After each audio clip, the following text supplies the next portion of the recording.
Hello everyone, this is Phantom here, and it is currently 2:44 in the morning, and I got a lot of crap going on and whatnot. I made a post on my community tab regarding where I have been. I'm not going to bore y'all with the details because I know y'all clicked on this video for the story, but I may delve into it further, not a lot, but at the end of the video. But if you want more information, I would recommend clicking on the community tab to see what's been going on. I am very vague about it, but that's only because of my safety. I don't think I can really disclose much information at the moment for my own personal safety, so I'm afraid that's going to have to be shrouded in mystery. But yeah, I'll save that for the end of the video and whatnot, or maybe just a separate video. It depends on how tired I am. So I apologize for my sleepy voice and whatnot if it's at all noticeable. But this is a Batman X Gender Neutral Reader Part 2, and it is titled Lovely Eyes. This video I think would be best if you were to read or listen to the first part of this story, because it probably would provide some much needed context. So I hope that all of you enjoy this story. I did get a request, I forget who asked for it and whatnot, for a part 2, and I actually did at the time have a draft for it. So I just decided to do it, especially because I really liked the story and I thought I could delve into it further. But yeah, I will also talk about the next project I may consider working on at the end of the video, because I know one person has been really excited for it. But yeah. Regardless, I hope that all of you enjoy this story. It is simply titled Lovely Eyes. And without further ado, let's get started. Yearnam got into their apartment, letting out a big sigh. They had called the police, but apparently after Yearnam had left the scene, the mugger had left the scene as well. So needless to say, Yearnam learned a very important lesson about not going out at any point in the evening or at night in Gotham. They then went into the shower to wash off the icky feeling left in their chest. It helped a tad, but not a lot. When they got out of the shower, Yearnam went over to their window. They were just the slightest bit hopeful that they would see the Dark Knight in all of his spooky glory, but he wasn't there. Regardless, Yearnam had shit to do tomorrow, therefore they needed to sleep. The next morning, the sun hadn't even risen yet, and Yearnam was getting ready for work/school. As they were brushing their hair, they felt the strange feeling like they were being watched. They set down the brush and went over to the window. They peeked through the curtains and saw a buff chest with a bat symbol on it. Yearnam felt their heart race at that and flung the curtains and window open. The pair of them just had a moment and were just looking at each other in silence. Eventually, the silence was broken by Yearnam. "You have very nice eyes." Batman blinked before laughing yet again. He had a nice laugh. I doubt many people hear it. "True," Batman said with a small smile. "Kind of a shame." "Are you okay?" Batman asked after a brief period of more silence. Yearnam blinked in surprise at that. Did Batman seriously come all of this way in the wee hours of the morning just to make sure they were okay? It was oddly sweet, despite the fact that Yearnam never told him their address. "Now I am, yes. Thank you. No problem. No, seriously, thank you. You could probably do anything you want. You are the best detective in the world. In fact, you could even just move out of Gotham. But you haven't. You probably won't either. You have stayed for us. So, thank you." Batman felt his chest tighten at that. He typically wasn't used to be given praise for his work.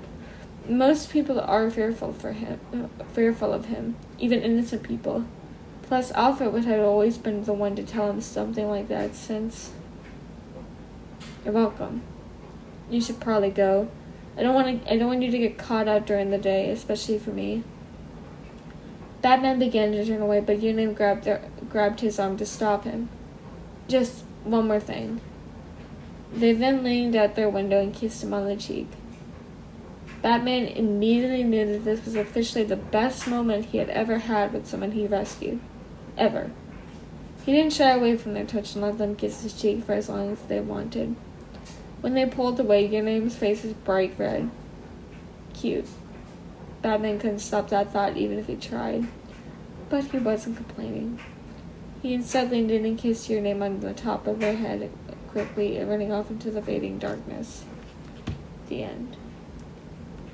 I kind of like to imagine that Batman, because I know that he technically had a relationship with Catwoman. However, I kind of like to imagine that Batman is incredibly shy when it comes to things like physical contact and touch and skinship in general. I don't know why, I just like to imagine that he's like very, very shy and whatnot, because he's lived his entire life not really given physical comfort. So I feel like he kind of has like what AFA calls emotional constipation, and I honestly think that's a really accurate term for it. And I forget when the story came online. I think it was like whenever I was like half asleep, because that's where the idea for the first part of the story came from, while I was like going to sleep. And I remember I was laying in bed thinking like, Batman does have really beautiful eyes, and then I thought like, what if he were to be told that? How would he react? And then I thought of the story. So I had to crawl into bed just to write that idea down. And it was kind of funny because I remember I did that the night before my first class. So I was like staying awake super late thinking about that story, but I fell asleep eventually. So if you want to click away off of the video now's your chance, because I'm going to go into rambling mode. So I kind of have been going through a lot of shit lately. Things have been very difficult in my personal life. Things have just been... A few weeks ago, something very, very, very, very awful happened. I would venture off to say that it may have been one of the worst experiences I think I've ever been through. And things have improved greatly over the course of like the past like 3 to 4 weeks. I think now it's 4 weeks since the incident. But I haven't told very many people, especially via the internet, about the experience because of my personal safety. I don't want to concern people at all, but I know I'm going to regardless, because this is like, you don't hear this sort of thing and think like, oh, she's going to be fine. At least not typically. I do think I am going to be okay. However, if I am not, I may have to take precautions to stop this whole experience again. I hope it doesn't come down to that, but it may. But irregardless, my life seems to be going back on track. I have even recently started taking a new antidepressant, which has kind of been interfering with my emotions a bit, because I don't know if any of you know this, but like a lot of antidepressants actually can increase the depression within the first like 2 weeks of taking it, because it's like trying to balance out the chemicals in your brain. I'm not quite sure how it works, because I want to be a psychologist, not a psychiatrist, so I'm not sure what the medication's effects are. Yeah, regardless, I've also started college, and I've been taking classes twice a week. I don't think I have technically any homework yet, but I have been trying to research things for an upcoming project that we have. We haven't been assigned it yet, technically, but we have to start thinking about it. So I've had that to do. I've kind of been procrastinating on it, honestly, which I need to stop doing. Regardless, there is that, and I've also had a couple of just simply other experiences going on in my day-to-day life that have been kind of crazy. I've also been taking care of friends and family in my life who have been going through rough experiences themselves, and there's a lot of friends around me who seem to be going through similar issues, and it's unfortunate but true. So, irregardless, I hope that I can take a moment to tell all of you that if you are suffering with problems like depression or anxiety, it is okay to get help for yourself. You may think it's a sign of weakness, but actually, I think it's a sign of strength. Because a person who's truly strong can look at the situation and realize, like, this isn't right, something is wrong with me, and I need help. Because you're admitting that you need help, and that is something that not a lot of people do. It's okay to get help in life. That's perfectly fine. Especially because I've always seen that life should be about lifting other people up and making a difference in the world. And you can't do that unless you ask for help or offer help.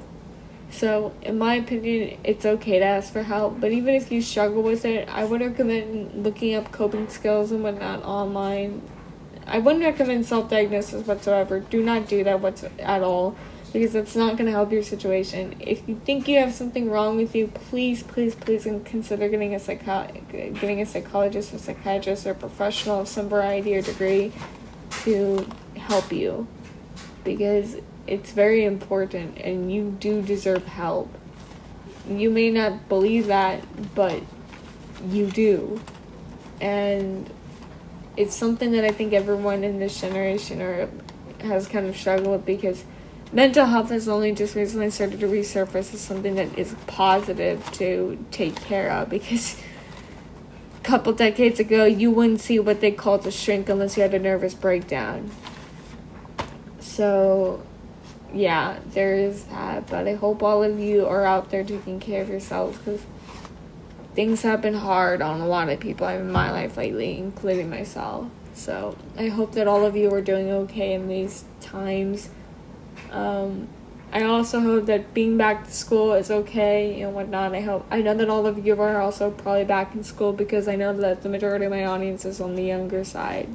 So I hope that all of you are doing okay. And before I end this video, I'm going to ask a small question regarding the wording of this story. I had the phrase that, like, the reader was brushing their hair whenever they first initially saw Batman again. I'm considering just changing that to brushing their teeth, because I know that some of my readers may not exactly have long hair.